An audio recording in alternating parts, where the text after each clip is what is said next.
Yoga's been around for 6,000 years. There's so many different types of yoga and styles of yoga. There's no such thing as regular yoga. Sometimes people come into my school that said, I want to do regular yoga.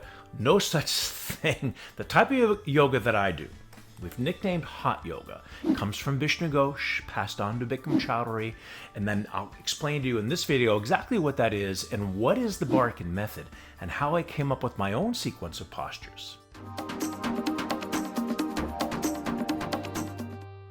Hi everyone, if this is the first time we're meeting, my name is Jimmy Barkan. Been teaching Hot Yoga since 1981. If you're new to the channel, please consider subscribing, hit the notification bell, hit the like button anytime you're enjoying the content, share it with your friends. So like I said at the beginning, there's no such thing as regular yoga, and there's two particular styles of yoga that I believe are the most popular that have migrated to the West. There's the what I call the Krishnamacharyan side. That's Iyengar yoga. That's Pattabhi Jois's version of Ashtanga yoga. Desikachar was Krishnamacharya. A lot of the American yogis that you've heard of before, Rodney Yee, Sean Corn, Shiva Ray, they come underneath this particular group or umbrella. Our particular yoga, the second, what I consider to be one of the most popular styles of yoga in the West, comes from Vishnu Ghosh. And now we've nicknamed it Hot Yoga. Vishnu Ghosh and Krishnamacharya, two separate yogis, separate styles of yoga, but they had a similar influence. They were both influenced by gymnastics. Vishnu Ghosh taught gymnastics and incorporated gymnastics and weight training in yoga. That's why it became such a physical fitness exercise type of style.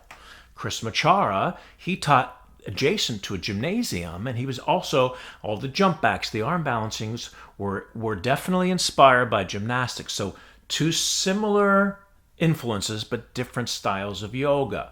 So now Bikram Yoga was Vishnu Ghosh's, one of his top students.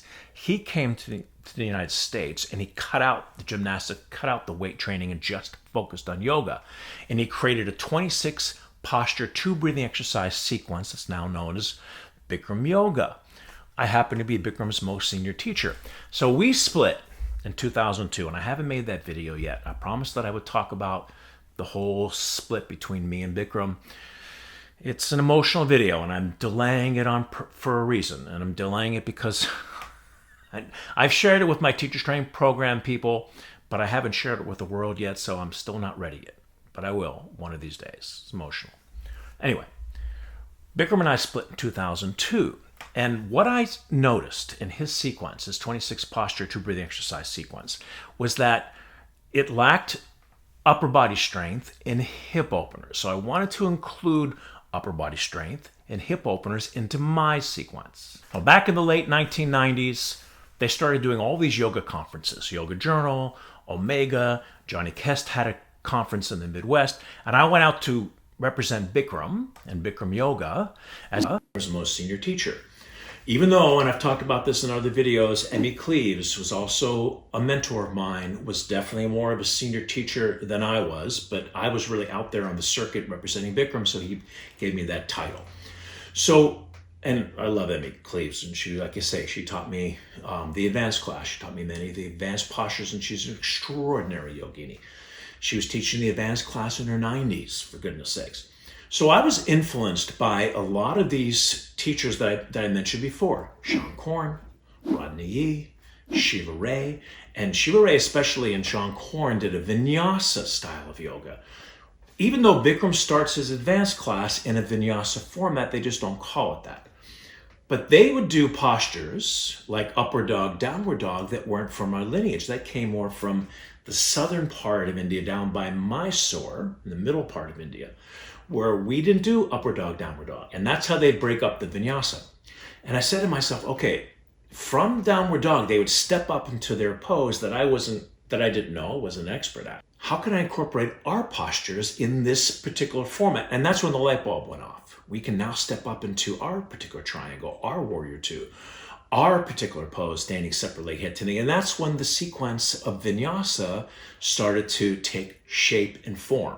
So I have 2 Barkan classes. There's the Barkan Method Hot Yoga class, where I certify you to teach in my level 1 teacher training programs. And by the way, if you're interested, I'll put the application in the description and more information in the description below.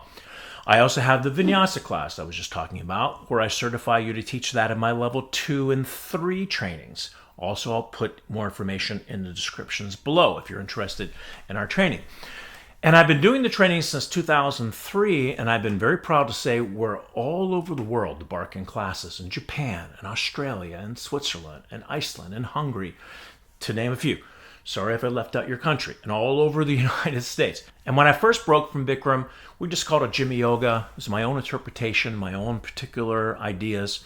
In 2005, we branded it the Barkan Method. I did a video, a DVD. I was proud to have that as #1 selling hot yoga DVD on Amazon for years.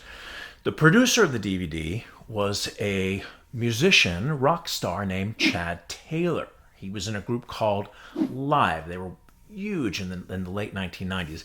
His wife was a yoga teacher and found me in my trainings, and I put her on the video, and that's how we had that connection. But it was Chad's idea to brand it the Barkan Method. And then we put out videos on YouTube, little snippets of the video on YouTube, and we got a lot of criticism by the Bikram people. And they were saying, hold on, these are Bikram postures, standing hip to knee, standing bow that you're doing, eagle pose. Why are you calling it the Barkan Method? And then people would, and then we get some pretty nasty comments. And then people would then respond in defense saying, well, hold on, those aren't Bikram's postures. He learned those from Vishnu Ghosh. They said, well, why didn't you call it Bikram Yoga? Why are you calling it Barkan Yoga? And then the defense was, well, why didn't Bikram call his yoga Vishnu Ghosh Yoga? Isn't the order of things the teacher teaches the student and he passes it on through the generations? Isn't how the world's supposed to spin? But one thing that I do that's more similar to Vishnu Ghosh than Bikram is that at Ghosh's College of India in Calcutta, they don't teach one class for the group. Someone will come in with hip problems, and they'll actually prescribe a sequence of poses for the hips, or for the back, or for hamstring stretching. So that's when I said to myself, why don't we, in the second half of the class, on the floor poses, dive into one particular body part? So we have different days, up to 4 days. We're actually working on a 5th day. So we work on an exact area. So we can blast open the hips, work more on back bends, work more on leg stretching, which again is a little more similar to the Vishnu Ghosh world. And along with my level 1 trainings that are live and my level 2 and 3 trainings that are live, we go to Costa Rica every year and we do a level 2 training. I'll give you information in the description below. But we came up with the 300, 500 hour Barkan Method online course. And we just made it available for the 200 hour. Once again, I'll put an application in the description below. And now, at your own time and leisure, you can now learn and have all these modules on your computer for lifetime access. And every week we do a live session. So you're not like you're on your own the whole time. We chime in and we hold each other accountable on a Zoom meeting. It's really cool. So once again, if you're interested, we'd love to have you join the Barkan Method family. One of the things that I observed, if you're doing the 26 posture sequence only, that's all you're doing. So let's say you're doing the triangle and your spine is going in this direction. Now I did the revolving triangle and learned it from the Krishnamacharyan side, from Mysore. When you take the spine in the other direction, it adds a whole new range of motion, a whole new freedom of movement, which I believe can be extraordinary, because why limit your range of motion?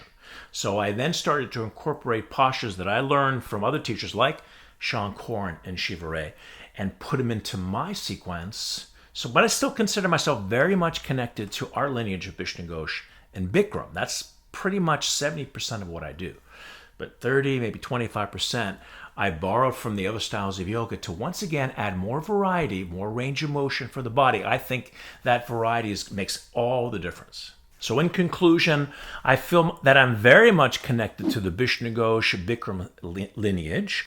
I was also initiated into Kriya Yoga in 1983, which is the yoga that Paramahansa Yogananda taught, who is Vishnu Ghosh's older brother and guru. So that's our episode for today. Once again, my name is Jimmy Barkan. If you're new to the channel, please consider subscribing, hit the notification bell, share it with your friends. Please hit the like button, and I will see you the next video.